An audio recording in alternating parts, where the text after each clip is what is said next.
Conflict. It's a dreaded word for couples, employers, anyone in any kind of relationship. People just avoid it like the plague. Some don't. Wait a minute, Alex. Some do and some don't. That's right. Some people embrace conflict. Some people can't stand it. We're going to talk about that more in today's video.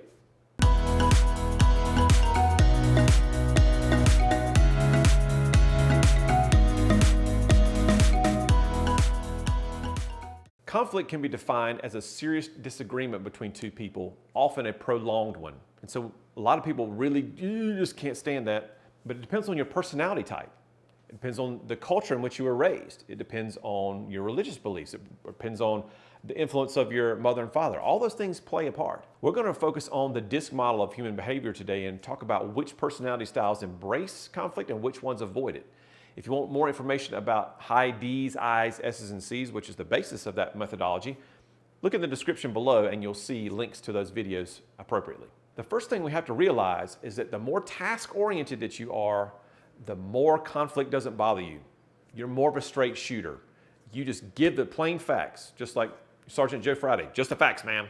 That's what you're all about. There's no sugarcoating the message. It just is what it is. The more people-oriented you are, the softer you deliver your message and the softer you like the message to be given to you.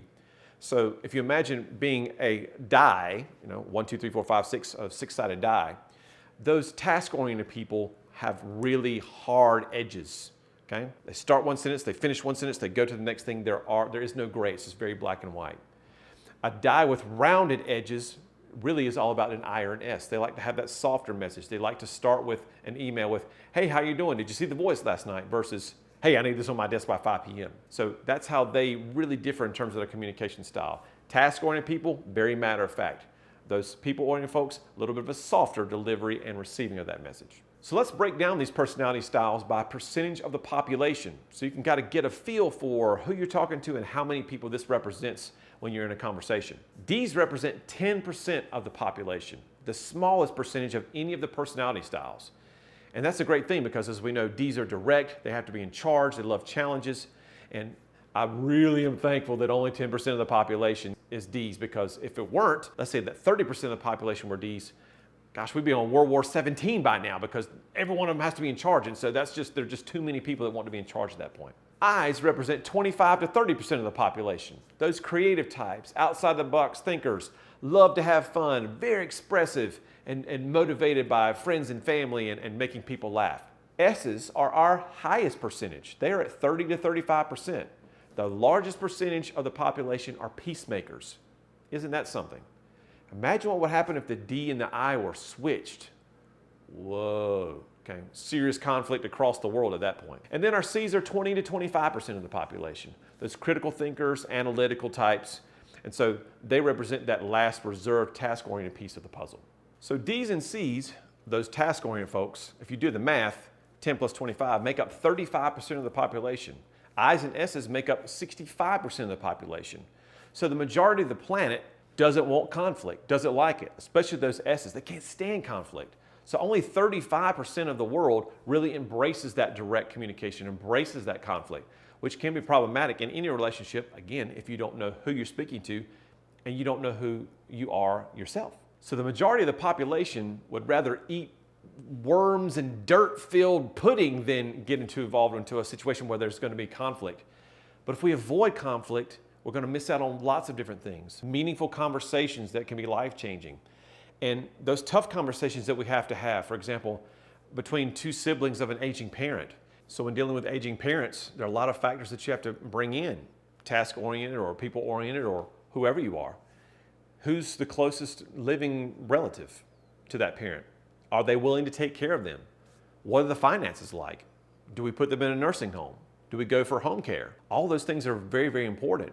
And if you don't like conflict, then you avoid giving your opinion when you might have a better interpretation of what that parent might want for their own life. Maybe they can't speak for themselves, and it's up to you to really persuade that other person that this is what mom wants, this is what she needs. She's told me this in the past. If you resist that conflict and you just say, okay, you just do whatever you want to, Bob, I'll go with it. We're missing out on an opportunity to serve our parent in a way that they would want to be served at a time that's really, really challenging for them.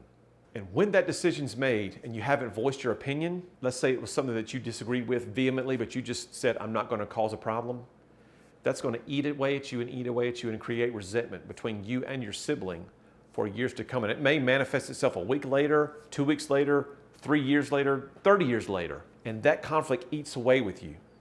That conflict eats away at you and just really destroys that relationship. So that's why we shouldn't bury that conflict.